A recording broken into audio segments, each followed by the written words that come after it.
be your own man and take on the world?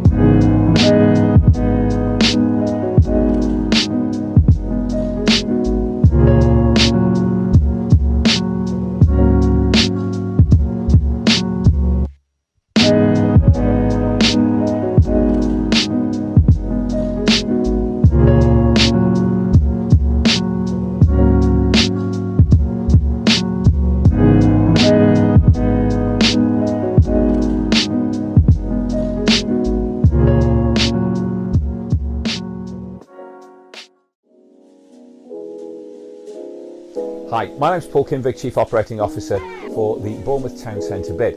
And in the latest in our series of quick conversations with businesses around the town centre, I'm here with Luke from Ashes Menswear. Hi fella, how you doing? Morning Paul, all right? Yeah, really good. Look, Ashes have been, for as long as I've been in Bournemouth, sort of kind of a fixture in terms of the menswear retailing thing. What's the story behind Ashes? When did you start? Well, Ashes as a store has been on Bournemouth High Street now since about 1975. Yeah. So it's been a long-standing shop front that people recognise. But it was part of a very small chain, which my father was part of. And then February the 29th, 1988, we opened our doors and continued trading as an independent. Oh, right. And that's how we've been trading ever since. You must have seen some massive changes in that time. Let's start on how's retailing changed in those years? Retailing in Bournemouth High Street has, some people would say, digressed. I would say it's evolved a little bit, where we've attacked the challenges that have come with the way the modern retail environment. Us as a business, we've just evolved with what customer base expects from us, what customers expect from an independent business, what people expect from Bournemouth High Street. Obviously, like we're seeing in the news, we've seen shops come, we've seen shops go, we've seen the dynamic of what the High Street has to offer now change massively. And there's a lot of elements that have changed how retailing in Bournemouth has had to approach itself. There's so much I want to unpick out of that. So you talk about what customers expect. What do you think customers expect generally now in retailing, and also specifically from you guys? As a whole, people are, I think, when they come to the High Street, are expecting to find a point of difference, to be able to justify coming to the High Street and not sitting on their quality board at home. So what we're very proud of is not just the independent mix of brands that we like to offer that you won't find in the department stores, but we really much pride ourselves on the high quality of customer service that we like to offer that people don't get in stores anywhere else in the High Street anymore. And that probably more than anything else becomes probably our shining light. When somebody comes in and goes, I want a shirt or I want a jacket, Yeah. what kind of process do you go through if you're advising them? Well, I suppose without them realising, you sort of interview them. What's it for? What are you comfortable wearing? What are you open to trying to wear? You know, are you looking for just a one-off occasion outfit, or are you looking for something that's just going to add to your wardrobe that you can wear with other stuff that you already own? Are you looking to reinvent? Yeah. They may have lost weight, they may have gained weight, they may have lost a partner, they may have gained a new partner. There's a lot of dynamics that just through general soft conversation, you try to work out where we can steer the customer towards certain bits of product. I was going to say, how often do you sort of kind of push them out of their comfort zone when you look at them and go, you could get away with that even though you might not think you could? As much as possible. Because the idea is to make them realise that we've had actually an impact on their psyche of shopping. See, us men, as a rule, are quite a lazy creature. I mean, between the ages of probably 18 and 28, when you're out courting, working in the scene and clubbing and buying, you work out what you like wearing, you think you've worked out what works for you, and in the end you just start replacing those products as you get older. Now for us, because we have the pleasure maybe of seeing lots of things tried on by lots of different people in lots of different ways, we can comfortably go, just try that.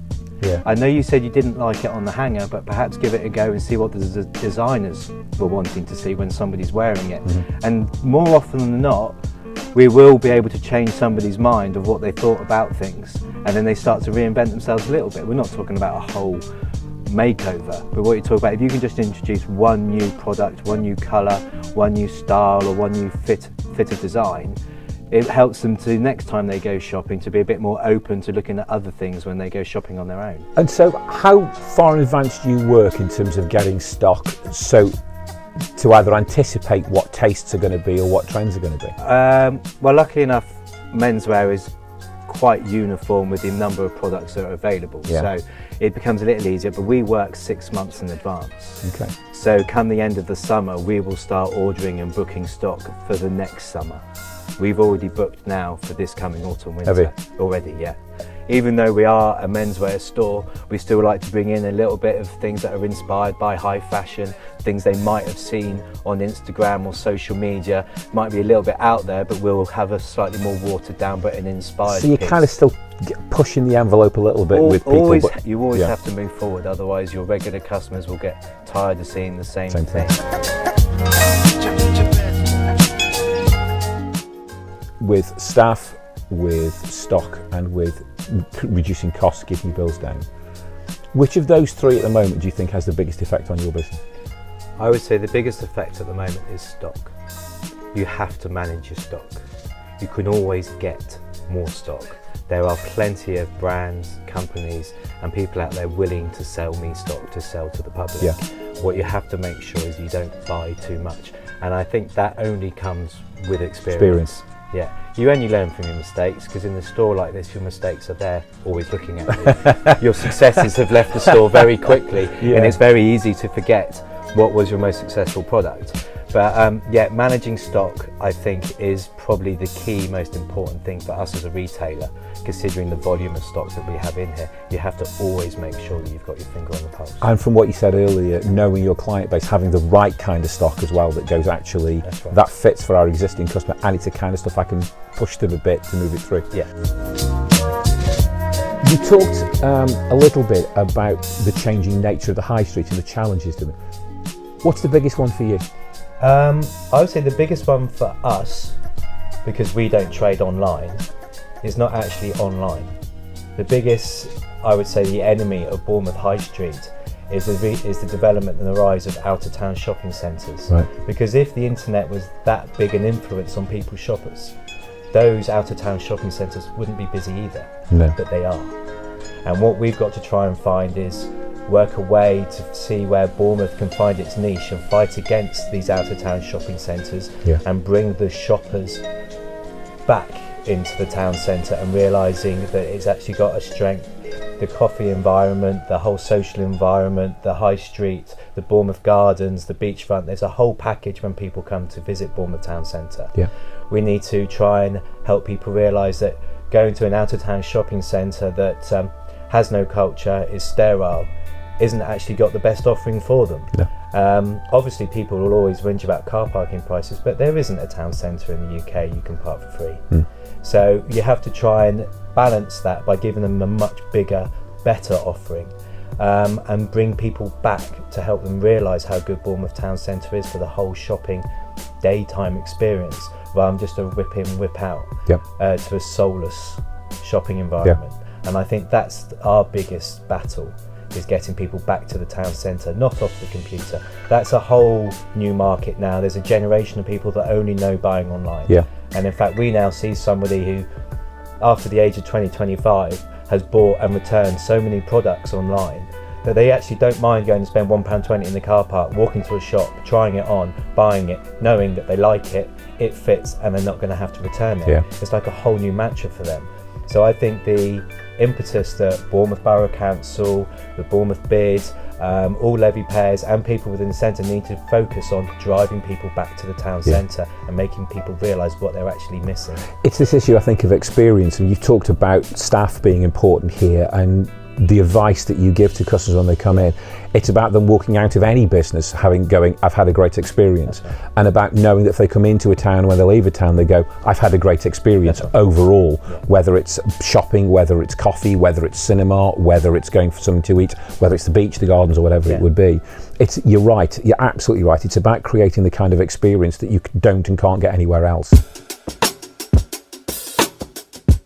So final question, if you buy 6 months in advance, autumn, actually two questions first. Firstly, what's the kind of core thing for spring, summer this year? If you're going to come into Ashes, what's the kind of stuff you're going to see and that people are going to be or should be wearing? Well, I wouldn't say should be wearing, but I would like to see people wearing, is with being in Bournemouth especially, when it comes to spring, summer, things lighten up.